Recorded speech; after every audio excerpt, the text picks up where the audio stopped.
Kung merong isang bagay na wag niyong kakalimutan, Christian life is not about us. Hindi yan willpower. Papakabait na ako. Kaya to. Walang ganun. Ito, Lord, hindi ko to kaya. I submit to you.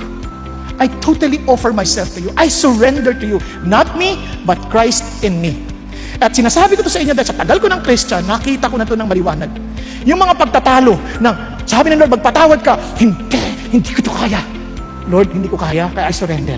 Di ba? Pag sabi ng Lord, ano ka, mag-ehersisyo ka, sa higaan na lang, Lord. Di ba? Pero Lord, not me, but you. Nakuha ninyo? Naintindihan niyo po yung sabihin? Lahat yun, binibigay natin sa Diyos. Kaya dito natin naintindihan, mag-ano ka, umatin ka ng D-group. Doon pala sa D-group, talo na eh. Ang traffic. Ang dami ko pang gagawin. Lord, I surrender. If it is your will, not my will, but thy will be done.